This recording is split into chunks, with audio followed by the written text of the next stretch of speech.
السلام علیکم ورحمۃ اللہ وبرکاتہ۔ الحمد للہ رب العالمین والعاقبۃ للمتقین والصلاة والسلام علی نبینا محمد وعلی آلہ وصحبہ اجمعین ومن تبعہم بإحسان الی یوم الدین، اما بعد۔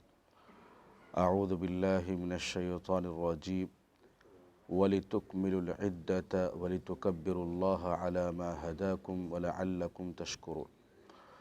محترم دوستوں، بزرگوں، نوجوان ساتھیوں، الحمدللہ اللہ کا بے انتہا فضل و کرم اور اس کا احسان ہے کہ ماہ مقدس رمضان المبارک کا مہینہ ہم سے امن و عافیت کے ساتھ گزرا، اور ہم نے اپنی استطاعت کے مطابق ماہ مقدس کے اندر فرائض، نوافل، ذکر و اذکار، تلاوت قرآن، صدقہ خیرات جو بھی ہم سے اپنی طاقت کے مطابق ہوئی ہیں، ہم نے اللہ رب العالمین کی عبادت بجا لائی ہیں۔ اللہ رب العالمین سے دعا گو ہوں کہ رب العالمین ہماری ٹوٹی پوٹی عبادتوں کو شرف قبولیت سے نوازے، آمین۔ میرے بھائیوں، اللہ سبحانہ و تعالیٰ بھی قرآن مجید کے اندر فرماتا ہے کہ جب تم رمضان المبارک کے مہینے کی تمام عبادتوں سے فارغ ہو جاؤ تو تم اللہ رب العالمین کا شکر بجا لاؤ۔ اللہ رب العالمین فرماتا ہے وَلِتُكْمِلُوا الْعِدَّةَ وَلِتُكَبِّرُوا اللَّهَ عَلَى مَا هَدَاكُمْ وَلَعَلَّكُمْ تَشْكُرُونَ۔ جب گنتی کی پورے دن تم مکمل کر لو، اللہ رب العالمین نے جیسے تمہاری رہنمائی کی ہے اس راہ پر چل کر اللہ رب العالمین کی تم بڑائی بیان کرو تاکہ تم شکر گزار بن جاؤ۔ اور آپ قرآن مجید کا ہم مطالعہ کرتے ہیں تو جنتی جب جنت کے اندر جائیں گے، داخل ہوں گے، تو وہاں پر بھی اللہ رب العالمین کا شکر بجا لائیں گے۔ الحمدللہ الذی ہدانا لہذا وما کننا لنہتدی لولا ان ہدانا اللہ۔ اللہ رب العالمین کا فضل و کرم ہے، اگر اللہ رب العالمین یہاں تک ہمیں نہیں پہنچا تو ہم نہیں پہنچ سکتے تھے۔ یہ اللہ رب العالمین کا بڑا فضل ہی ہے کہ ہم یہاں آج جنت کے اندر داخل ہوئے ہیں۔ تو انسان کو اپنے نیک اعمال پر غرور، فخر، تکبر نہیں کرنا چاہیے۔ میں نے اتنے نیک اعمال کیے ہیں، میں نے ایسے کی ہے، اتنے نوافل پڑھے ہیں، اتنے قرآن پڑھے ہیں۔ یہ اللہ رب العالمین کی توفیق، اللہ رب العالمین کی اجازت کے بغیر کوئی بندہ کچھ نہیں کر سکتا۔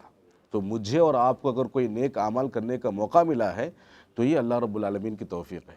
کتنے ایسے بندے ہیں جو عبداللہ، عبد الرحمن نام کے مسلمان ہیں، لیکن کئی رمضان گزر رہے ہیں لیکن ایک روزہ رکھنے کی بھی توفیق انہیں نہیں ملتی ہے۔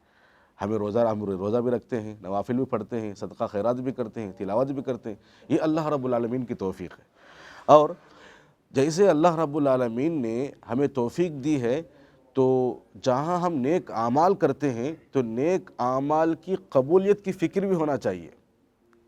اللہ رب العالمین میرے اعمال کو قبول کرے، اللہ رب العالمین میرے اعمال کو قبول کرے گا یا نہیں۔ قبول کرنے کی کیا ہے فکر ہمارے دلوں کے اندر ہونا چاہیے، اور ذرہ برابر بھی ہم غرور اور تکبر میں، فراڈ میں نہ جائیں۔ کیونکہ دیکھیے عرب کے بعد جب اللہ کے نبی صلی اللہ علیہ وسلم کے پاس آتے تھے، احسان جتلایا کرتے تھے، اے نبی صلی اللہ علیہ وسلم، ہم تم پر اسلام لا کر احسان جتاتے ہیں اور کئی جنگوں میں تمہاری مدد کی ہے۔ تو اللہ رب العالمین اس کا جواب دیتے ہوئے کہتا ہے کہ اللہ رب العالمین نے کہا یمنون علیک ان اسلموا قل لا تمنوا علی اسلامکم بل اللہ یمن علیکم ان ہداکم للایمان ان کنتم صادقین۔ وہ یہ کہتے ہیں کہ ہم اسلام کے اندر داخل ہو کر اللہ کے نبی صلی اللہ علیہ وسلم پہ احسان جتلا رہے ہیں۔ اللہ تعالیٰ کہتا ہے لا تمنوا علی اسلامکم، ان سے کہہ دیجئے کہ تم اسلام میں داخل ہو کر احسان مت جتلاؤ۔ کیوں؟ اگر اللہ تبارک و تعالیٰ تم پر احسان نہیں کرتا، تمہیں توفیق نہیں دیتا، تم اسلام کے اندر داخل نہیں ہوتے۔ یہ اللہ رب العالمین کی توفیق ہے، اللہ رب العالمین نے تمہیں ہدایت دی ہے، تم اسلام کے اندر داخل ہوئے۔ تو ایسا ہمیں احسان نہیں جتلانا چاہیے۔ اور اللہ کے نبی صلی اللہ علیہ وسلم کی حدیث سے ہمیں پتہ چلتا ہے کہ انسان دنیا کے اندر ڈھیر سارے نیک اعمال کر لے، نیکی کی زندگی گزارے، لیکن کل قیامت کے دن تمام نیکیوں کو حقیر جانے گا، کمتر جانے گا۔ اللہ کے نبی صلی اللہ علیہ وسلم کا فرمان ہے کہ انسان پیدائش سے لے کر بوڑھاپے کی عمر تک یا وفات تک اللہ تعالیٰ کی خوش ندی کے لیے، اللہ رب العالمین کی رضامندی کے لیے سجدے میں پڑا رہے۔ کب تک بھائی؟ پیدائش سے لے کر وفات تک یا بڑھاپے کی عمر تک اللہ رب العالمین کے لیے سجدے میں پڑا رہے، اللہ کو خوش کرنے کے لیے، یہ عمل بھی کل قیامت کے دن وہ کمی جانے گا، حقیر جانے گا۔ تو مجھے اور آپ کو کرنا کیا ہے؟ جب ہم نیک اعمال سے فارغ ہوتے ہیں تو ہمیں نیک اعمال کی قبولیت کی فکر کرنا چاہیے، فکر ہونا چاہیے، اللہ تعالیٰ سے دعا کرنا چاہیے۔ دیکھیے اللہ کے نبی حضرت ابراہیم علیہ السلام اللہ رب العالمین کے دوست ہیں، واتخذ ابراہیم خلیلا، اتنی آزمائشیں آئی ابراہیم علیہ السلام پر، اس کے بعد انہوں نے، اللہ رب العالمین نے ابراہیم علیہ السلام کو دوست بنایا، اور پھر اللہ رب العالمین نے خود حکم دیا کہ تم میرے لیے خانہ کعبہ کی تعمیر کرو۔ حضرت ابراہیم علیہ السلام اور اسماعیل علیہ السلام، باپ فرزند، باپ بیٹے دونوں مل کر خانہ کعبہ کی تعمیر کی۔ تعمیر کرتے ہوئے کیا دعا کرتے ہیں جانتے ہیں؟